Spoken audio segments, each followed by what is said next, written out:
ચાલો સ્ટાર્ટ કરીએ નવું chapter, reconstruction of companies. reconstruction of companies. ચલો આ ચેપ્ટર છે એ આગલા ચેપ્ટરની સિરીઝમાં જ છે અગેન, પણ કઈ રીતે અલગ પડે છે, શું છે આમાં એવું કે અમાલ્ગમેશન અને એબ્સોર્પ્શન ને આમાં કઈ નવું છે? તો કે ભાઈ નામ જ ચેક કરી લો, રીકન્સ્ટ્રક્શન. રીકન્સ્ટ્રક્શન એટલે નવેસરથી કન્સ્ટ્રક્શન કરવું, નવેસરથી ઊભું કરવું, બરાબર? શું કરવું? નવેસરથી ઊભું કરવાની કોઈ વસ્તુની જરૂર પડે જ્યારે જૂની વસ્તુ છે એ ઇફેક્ટિવ ના હોય, જનરલી આપણે આવો મતલબ કાઢીએ છીએ. તો અહીંયા પણ સેમ થિંગ છે કે જ્યારે કોઈ એક ચાલુ કંપની છે એ એફિશિયન્ટલી વર્ક ના કરતી હોય, ફાઇનાન્શિયલી થોડી વીક થઈ ગઈ હોય, અક્યુમ્યુલેટેડ લોસીસ ભેગા થઈ ગયા હોય, ત્યારે કંપની પાસે બે ઓપ્શન હોય છે કે કાં તો પોતાની કેપિટલને રિડ્યુસ કરે, કેપિટલ રિડક્શન કરે, જે લાયબિલિટીઝ છે બરાબર છે એને સેટલ કરે, મતલબ કે જેને જેને આપવાના હોય બરાબર છે એને આપણે રિક્વેસ્ટ કરીને એની સાથે સેટલમેન્ટ કરીને થોડા ઘણા છે એ દેવાના ઓછા કરાવડાવી દઈએ. આ રીતના આપણી લાયબિલિટીઝને ઇન શોર્ટ સેટલ કરી અને કેપિટલને આપણે ઇક્વિટી શેર હોલ્ડરને, પ્રેફરન્સ શેર હોલ્ડરને, ડિબેન્ચર હોલ્ડર્સને આ લોકોને આપણે કહીએ કે તમારા કંપનીમાં જે લેવાના નીકળે છે એમાં તમે કંઈક જરૂર કરો, કંઈક સેક્રિફાઈસ કરો, ડન? તો એ જે એની ફેસ વેલ્યુ, જે પેડ અપ વેલ્યુ હોય એમાં એ શું કરે, અમુક વસ્તુ, અમુક કેપિટલનો પોર્શન છે સેક્રિફાઈસ. તો બેટા આ વસ્તુ છે ને આપણે સમજીએ છીએ એઝ ઇન્ટરનલ રીકન્સ્ટ્રક્શન, જે તમે ઓલરેડી ભણી, બરાબર? આ ચેપ્ટર ઇન્ટરનલ રીકન્સ્ટ્રક્શન નથી, રીકન્સ્ટ્રક્શનના બે ટાઈપ, એક હોય ઇન્ટરનલ અને એક હોય એક્સટર્નલ. તો ફર્સ્ટ વે આઉટ તો તમારી પાસે છે જ કે તમે આ રીતના કેપિટલને રિડ્યુસ કરો અને લાયબિલિટીઝને સેટલ કરો. પણ માની લો મારે આ નથી કરવું, તો એક કામ કરો, આ ચાલુ ધંધો છે ને તમારો એ પહેલા તો બંધ કરી દો અને નવેસરથી બિઝનેસ સ્ટાર્ટ કરો. આ જ બિઝનેસ, ખાલી નામ બદલી નાખો, બરાબર છે? અને આ જ બિઝનેસ છે એ નવેસરથી જે તમારી પ્રીવિયસલી જે પણ મિસ્ટેક્સ હતી એને તમે રિયલાઇઝ કરી, હવે તમે નવેસરથી ચાલુ કરવા માંગો છો આ જ બિઝનેસ પાછળ, બરાબર છે? તો આના માટે તમારે જવાનું રહેશે એક્સટર્નલ રીકન્સ્ટ્રક્શનમાં, જે આપણે આ જે અમાલ્ગમેશન, એબ્સોર્પ્શન અને રીકન્સ્ટ્રક્શનની સિરીઝમાં આપણે ભણવાના છે. તો આ રીકન્સ્ટ્રક્શનને કેમ આગલા બે સાથે કનેક્શન આપ્યું છે, કંઈક લોજિક હશે ને? યસ, અહીંયા પણ તમે શું કરો છો, તમારો જ બિઝનેસ તમે બંધ કરો છો પહેલા અને પછી નવેસરથી એ બિઝનેસ સ્ટાર્ટ કરો છો. તો અગેન અહીંયા વસ્તુ તો એ જ થઈ કે એક કંપની છે સેલિંગ કંપની છે, અહીંયા સેલ નથી કરતા કે કોઈ તમને પરચેસ નથી કરતું, પણ કન્સેપ્ચ્યુઅલી કંપની બંધ તો થાય છે. તો કંપની બંધ થાય છે તો એની અકાઉન્ટિંગ છે એ as similar to that of amalgamation and absorption. તો ત્યાં કઈ ચેન્જ આવશે નહીં, બરાબર? એટલા માટે આને આ સિરીઝમાં રાખ્યું છે અને નવેસરથી તમે આ જ બિઝનેસ ચાલુ કરો છો. તો અહીંયા રીકન્સ્ટ્રક્શનની અંદર તમારી પાસે બેલેન્સ શીટ એક જ કંપનીનું છે, કારણ કે એ જ કંપની બંધ થાય છે અને એના રિલેટેડ ચેન્જીસ કરીને નવી કંપની ચાલુ કરવાની છે. ડન? તો કન્સેપ્ટ છે મેઇન, તમારે આ બે વસ્તુનો ડિફરન્સ સમજવાનો છે. ઇન્ટરનલ રીકન્સ્ટ્રક્શન જે ચેપ્ટર તમે ઓલરેડી ભણી ગયા છે, તમે કેપિટલ રિડક્શન લીધા હતા, બરાબર છે? એક ચેપ્ટર છે ઇન્ટરનલ રીકન્સ્ટ્રક્શન અને અહીંયા આપણે ભણીએ છીએ એ એક્સટર્નલ રીકન્સ્ટ્રક્શન. ડન? કે જ્યાં એક ચાલુ કંપની છે એ બંધ થાય છે અને એ જ કંપની રિવાઇવ થાય છે, બરાબર? રીકન્સ્ટ્રક્ટ થાય છે. ચલો, તો રીકન્સ્ટ્રક્શનની અંદર હા કે રીકન્સ્ટ્રક્શનની અંદર તમે ઓલ્ડ કંપની ક્લોઝ કરશો, બરાબર? તો ઓલ્ડ કંપની ક્લોઝ કરતા હતા તો તમે રિયલાઇઝેશન અકાઉન્ટ બનાવો. અહીંયા થિયરીની અંદર મેં બહુ સરસ ડિટેલમાં આપ્યું છે કે પહેલી મેથડ તો એ કે તમે રિયલાઇઝેશન અકાઉન્ટ બનાવો, than after equity share holder account, than after preference share જો હોય તો, ધેન આફ્ટર જે ન્યૂ કંપની હોય એ, બરાબર છે? અને ધેન આફ્ટર એ ન્યૂ કંપની છે એ ઓલ્ડ કંપનીને જે કંઈ પણ કન્સિડરેશન આપતી હોય, બરાબર છે? જો કોઈ એસેટ્સ ના લીધી તો એના આ અકાઉન્ટની સિક્વન્સ પણ સેમ એઝ, બરાબર છે? પણ અહીંયા બીજી એક મેથડ પણ છે કે તમે રિયલાઇઝેશન એકલું ના બનાવીને બે અકાઉન્ટ બનાવો, બે account, realisation account, reconstruction account અને ઇક્વિટી શેર હોલ્ડર. તો મેડમ ડિફરન્સ શું, મારે કઈ એન્ટ્રી રિયલાઇઝેશનમાં લેવી, કઈ એન્ટ્રી રીકન્સ્ટ્રક્શનમાં લેવી? તો બેટા રિયલાઇઝેશન અકાઉન્ટમાં ખાલી ત્રણ વસ્તુની જ એન્ટ્રી આવે પડશે. કઈ કઈ ત્રણ વસ્તુ તો કે assets taken over, liabilities taken over, બરાબર છે, અને એક પરચેસ કન્સિડરેશન ઇઝ રિસીવેબલ, તો ઈ રિયલાઇઝેશન અકાઉન્ટમાં આપણે ક્રેડિટ કરતા હતા એ કરશું.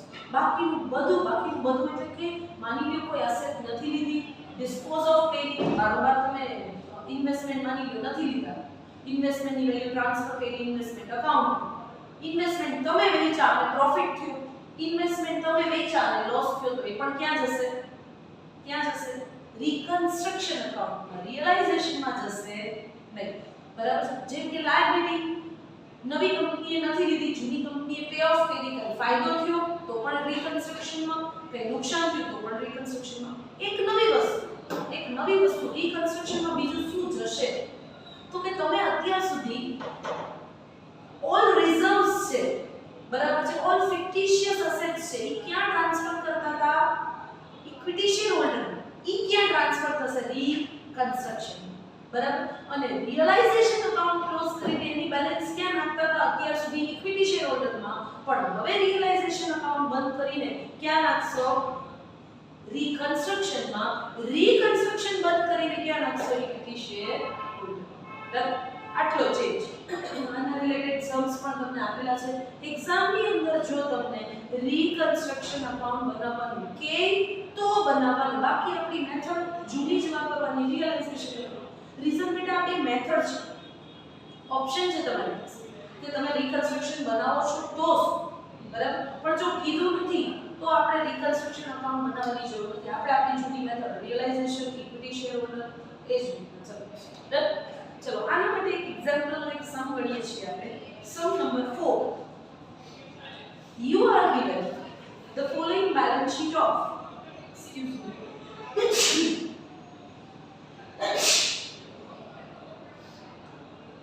you are given the following balance sheet of Hopeless Limited as on 31st March 2004. Balance sheet આપેલી છે Hopeless ની. ચેક કરો બેલેન્સ શીટ ની અંદર તમારી પાસે છે goodwill, building, plant and machinery, debtors, BDR, stock, bills receivable, bank balance and preliminary expense. સામે છે preferential capital છે, yes, equity share capital છે, general reserve છે, P&L account છે, 6% debenture અને creditors. Okay. A new company Hopeful Limited, નામ બદલાવી દીધું. Hopeless માંથી શું કરી નાખ્યું? Hopeful Limited was formed on 1st April to take over the business of Hopeless except that of bank balance. ચલો અંડરલાઈન કરશું અને ભૂલાઈની બેંક લેતા નથી 45000 ની, બરાબર. તો બેંક અકાઉન્ટ ખોલશું, પેમેન્ટ, બરાબર છે, એમાં શું રાખી દેશું? Balance. The following terms were agreed upon. One equity share of ₹100 each, fully paid in new company, to be issued for every 8 preference share in the old company. Old company ના 8 share, નવી કંપનીનો 1 share આપશું. Okay. 4 equity share of 100 each fully paid in new company to be issued for every 5 equity share held in the old company. मतलब કે દર 5 શેરે નવા 4 share આપણે આપશું. પ્રેફરન્સ શેરમાં 8 એ 1 આપશું, ઇક્વિટીમાં 5 એ 4 આપશું. તો the debenture holder of old company to be issued. ચલો જૂની કંપનીના debenture holders ને આપણે ઇશ્યુ કરશું શું? sufficient એટલે કે એટલી જ વેલ્યુના, પણ કેટલા ટકાવાળા? 7% debenture of new company so as to give their premium of 5%. मतलब વેલ્યુ એટલી પ્લસ 5% પ્રીમિયમ ના 7% વાળા debenture ઇશ્યુ કરશું. ભાઈ જૂની કંપનીમાં debenture છે કેટલાના? 6% વાળા કે 7% વાળા debenture ઇશ્યુ કરશું, but with premium of 5%. Expenses of liquidation which amounting to ₹3,000 are to be borne by new company and paid for in cash. ચલો liquidation નો expense 3000 નો કોણ બેર કરવાનું છે? નવી કંપની. અને કેમાં આપી દેવાના છે? paid for in cash, cash માં. Bills receivable are not taken over by new company and ચલો bills receivable લેતા નથી, and ₹8,000 yes, and 8000 was realized from these bills. चलो આ bills ના કેટલા realize થયા? ચલો પહેલા તો ચેક કરો bills receivable છે કેટલાના? 10000 બરાબર, અને એની સામે ખાલી મળ્યા કેટલા? 8000. કાઈ ના, જે મળ્યું. You are required to prepare necessary ledger accounts to close the books of hopeless credit. ચલો ભાઈ આપણે hopeless ના અકાઉન્ટ શું કરવાના છે? ક્લોઝ. ડન.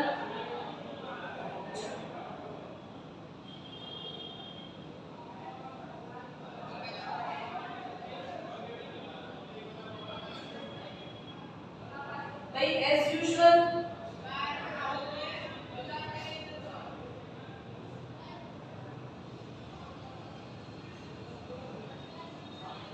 भाई આપણે ખાલી અહીં નથી આનું જો ખાલી આપણે સેલિંગ કંપનીની બુક્સમાં આપણે એન્ટ્રીઝ કરવાના, અકાઉન્ટ્સ પ્રિપેર કરવાના છે.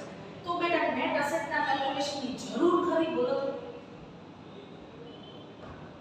નેટ પેમેન્ટ નું કેલ્ક્યુલેશન કરી લઈએ, કેમ કે મારે તો મને જે મળે ઈ ચોથી એન્ટ્રીમાં એન્ટર કરવાનું છે. when purchase price is receivable અને રિસીવ એ મારે ગુડવિલ કે કેપિટલ રિઝર્વ કાઢવાની જરૂર હોય કે તો મારે નેટ એસેટ કાઢવું પડે, કે હું ચેક કરું કે નેટ એસેટ ની સામે નેટ પેમેન્ટ આટલું તો ગુડવિલ કે કેપિટલ રિઝર્વ આટલું.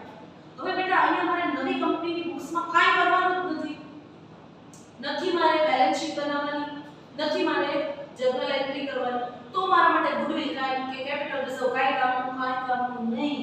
જો મારે ગુડવિલ કેપિટલ રિઝર્વ જ નથી કાઢવું તો મારે ખાલી નેટ પેમેન્ટ નું જ કેલ્ક્યુલેશન કરવાનું છે. રીઝન મારે અહીંયા જે ઓલી ચોથી એન્ટ્રી પાડવાની છે ને, when purchase consideration is receivable, તો એમાં કેટલું રિસીવ થયું એ જોવાનું છે. તો એના માટેનું નેટ પેમેન્ટ ઈ મારા માટે રિસીવ.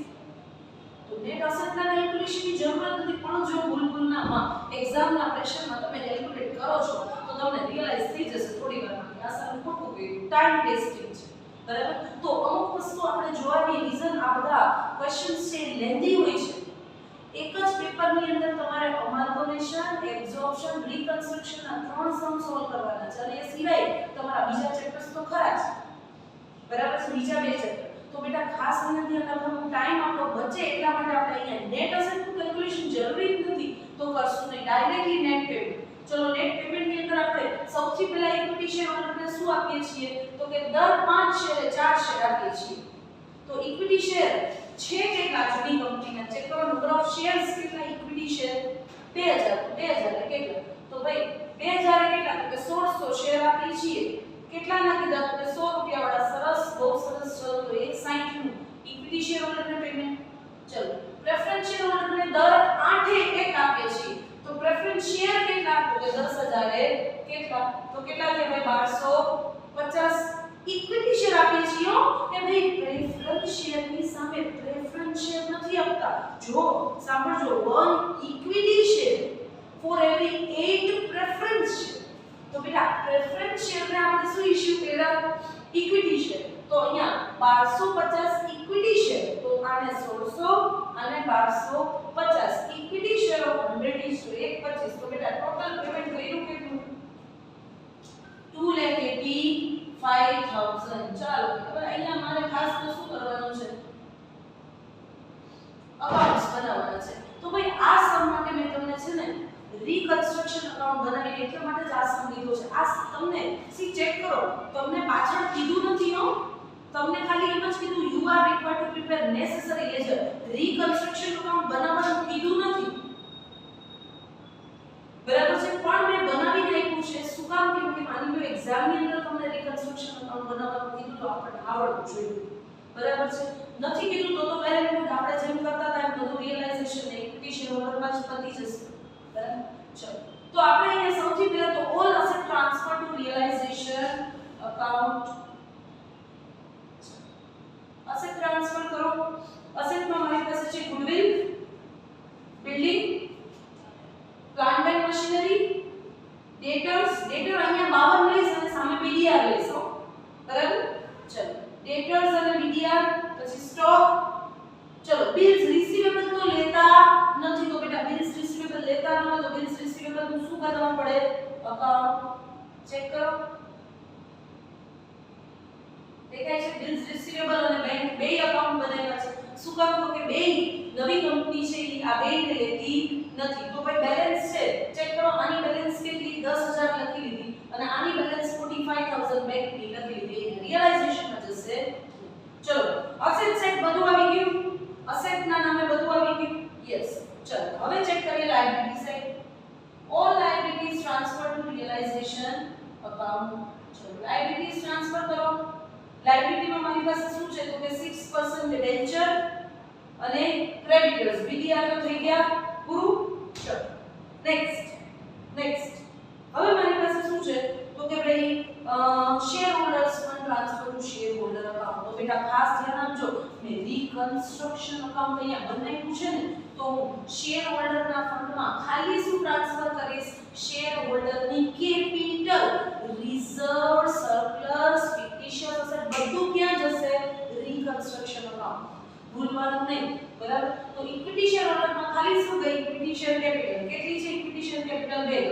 ચલો પછી પ્રેફરન્સ શેર હોલ્ડરનો અકાઉન્ટ બનાવીએ. ચલો પ્રેફરન્સ શેર છે તો પ્રેફરન્સ શેરમાં ખાલી શું ટ્રાન્સફર કરશું? Preference share capital. ચલો ટ્રાન્સફર થઈ ગઈ. હવે જનરલ રિઝર્વ, પીએન ઈ બે ક્યાં રાખશું? Reconstruction account. ચલો ભાઈ રીકન્સ્ટ્રક્શન અકાઉન્ટ ક્રેડિટ કરશું. જનરલ રિઝર્વ 50000 અને પીએનએલ 30000. અચ્છા કોઈ ફિક્ટિશિયસ અસેટ છે? હા છે. પ્રિલિમિનરી એક્સપેન્સ 5000 છે તો પ્રિલિમિનરી એક્સપેન્સ પર રીકન્સ્ટ્રક્શન ડેબિટ. ચલો ડન. હવે પેલી એન્ટ્રી કરીએ. સૌથી પહેલા તો when purchase consideration is receivable, તો purchasing company account એટલે કે હોપફુલ લિમિટેડ છે આપણી પાસે. બરાબર?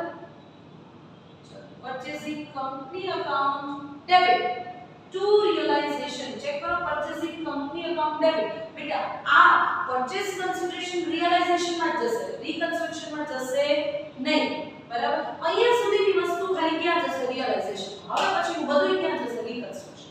જેમ કે પેલા ટ્રાન્સફર કરી દીધું 285 realization ચેક કરો સામે. realization account credit કર્યું. realization account credit hopeful limited 285. બસ. હવે શું કરી દેવાનું? તો કે realization account ક્લોઝ કરીને ક્યાં લખી દેવાનું? reconstruction માં. અને હવે reconstruction ને જ realization સમજી લો. ટૂંકમાં જે એન્ટ્રીઓ realization માં હવે પછી તમે કરવાના હતા એ બધી હવે ક્યાં કરવાની? reconstruction. બીજું કાંઈ નહીં. બરાબર? ચલો તો ભાઈ ડિફરન્સ કેટલો આવ્યો? અહીંયા ચેક કરો. ડિફરન્સ આવ્યો 35000 ની ટ્રાન્સફર આપી દો કોને? reconstruction ને 35000 અહીંયા આવી ગયા. બરાબર છે? ચલો બસ. હવે નોર્મલ સમ આપણે જનરલ કરીએ. મેં શું એન્ટ્રી પાડી? ખાલી એક જ એન્ટ્રી પાડી. કઈ entry? when purchase consideration is receivable, તો purchasing company account debit to realization. ચલો when purchase consideration is received, તો received થાય તો શું એન્ટ્રી પડે? જે આપણને મળે એનું account debit to શું કરશું? purchasing company account. બેટા તો આપણને તો purchase consideration ખાલી શું મળ્યા? equity share. કોના? equity share of Hopeful Limited. તો ચેક કરો ભાઈ. equity share of Hopeful Limited account debit to Hopeful Limited account 2,85,000. Check કરો ભાઈ આ સામસામી એન્ટ્રી પડી ગઈ એટલે આ પર Hopeful Limited નું અકાઉન્ટ purchasing company account શું થઈ ગયું? ટેલી. ડન. ચાલો હવે શું કરવાનું? કે ભાઈ assets not taken over કાઈ છે? આ છે ને શું છે? તો કે bills receivable નથી લીધા અને એને આપણે રિયલાઇઝ કર્યા. તો પહેલા ચલો એની એન્ટ્રી કરો. ભાઈ bills receivable નું અકાઉન્ટ ખોલો તો કે ભાઈ એમાં બેલેન્સ પડી હતી કેટલી? 10000. તો એ 10000 ના bills receivable આપણે કેટલામાં વેચ્યા? 8000. બરાબર? તો રૂપિયા આવ્યા. તો બેંક અકાઉન્ટ શું થશે? ડેબિટ. મતલબ કે બેંક અકાઉન્ટમાં 8000 આવ્યા. ટુ શું કરશું? bills receivable account. ચલો ભાઈ 10000 ની સામે 8000 જ આવ્યા તો 2000 નો શું થયો? લોસ. તો બેટા એ લોસ ક્યાં ટ્રાન્સફર કરશું? રિયલાઇઝેશન તો બંધ જ કરી દેવાનું એટલે મિસ્ટેક જ નો. લોસ ક્યાં ટ્રાન્સફર કરશું? રીકન્સ્ટ્રક્શન અકાઉન્ટમાં. ચેક કરો રીકન્સ્ટ્રક્શન અકાઉન્ટમાં સામે દેખાય છે બિલ્સ રિસીવેબલ ના 2000. યસ. ચલો નેક્સ્ટ ભાઈ ડિસોલ્યુશન નો એક્સપેન્સ નહીં છે. હા છે પણ એ કોણે બેર કરી લીધો ભાઈ? નવી કંપનીએ. તો આ કંપનીની બુક્સમાં કોઈ એન્ટ્રી મળશે નહીં. સરસ. હવે હવે નોર્મલી જો પ્રેફરન્શિયલ હોલ્ડર ના હોત ને તો હું સીધું રિકન્સ્ટ્રક્શન અકાઉન્ટ બંધ કરત, પણ ભાઈ આ સમમાં પ્રેફરન્શિયલ હોલ્ડર છે તો એને પે ઓફ કરો. ચલો ભાઈ પ્રેફરન્શિયલ ની કેપિટલ, તો પેલા કેપિટલ જોવા માટે હું પ્રેફરન્શિયલ હોલ્ડર અકાઉન્ટ પેલા ખોલીશ. તો બેટા પ્રેફરન્શિયલ કેપિટલ હતી કેટલાની? 1 લાખ, બરાબર છે. ઈ 1 લાખના પ્રેફરન્શિયલ કેપિટલ ને આપણે શું આપ્યા? Equity share. તો ચેક કરો, કેલ્ક્યુલેશન માં ચેક કરવા જવું પડશે તો જ ખબર પડશે કે ભાઈ પ્રેફરન્શિયલ કેપિટલ હતી લાખની, એને આપ્યા કેટલા? તો કે 8 1 માં 10,1250 10 રૂપિયા એટલે કે 1,25,000 એની કેપિટલ સામે પેમેન્ટ કરી. તો બેટા શું એન્ટ્રી પડશે? પ્રેફરન્શિયલ હોલ્ડર ને તમે શું આપ્યા? Equity share. કેટલાના? 1,25,000. ટોટલ પેમેન્ટ કર્યું 285. ઈ 285 માં પ્રેફરન્શિયલ હોલ્ડર ને આપ્યા 125. તો પહેલા તો 125 આપો. તો એન્ટ્રી શું પડશે? તો કે ભાઈ પ્રેફરન્શિયલ હોલ્ડર અકાઉન્ટ ડેબિટ, એટલે કે ચેક કરો પ્રેફરન્શિયલ હોલ્ડર અકાઉન્ટ ચેક કરો.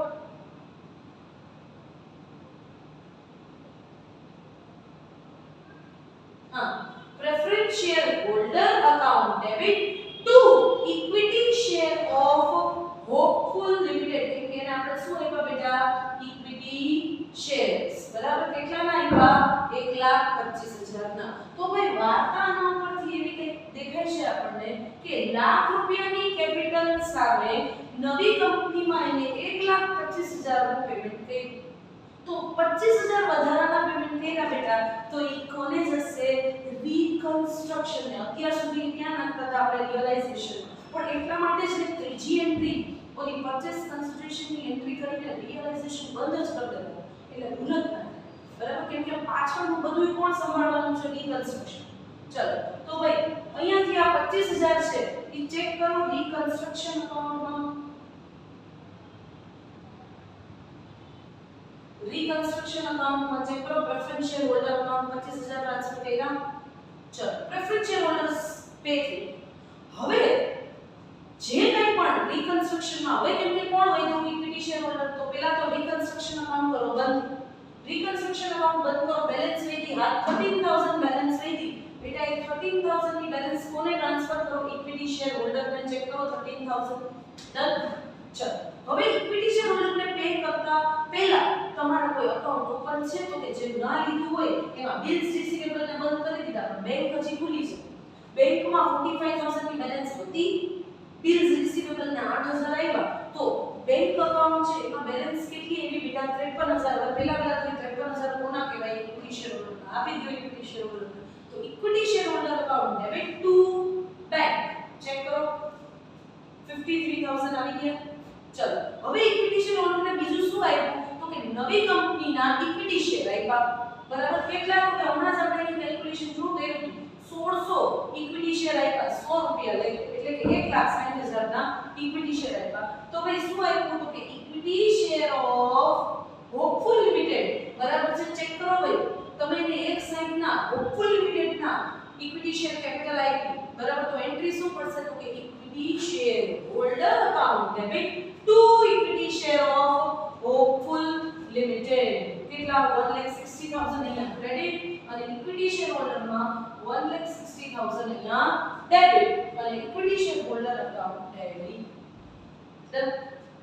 આ રીતે આપણે રિકન્સ્ટ્રક્શનના સમ્સ કરીએ છીએ. મોસ્ટ ઈઝી વે જોવા જાવ તો અમાલ્ગમેશન જો તમારું સ્ટ્રોંગ હોય ને તો એના પછી ઈઝીમાં આવે એબ્સોર્પ્શન અને એના પછી ઈઝીમાં આવે રિકન્સ્ટ્રક્શન. પણ પહેલા તમારી પાસે અમાલ્ગમેશનનો સ્ટ્રોંગ બેઝ છે. All the best.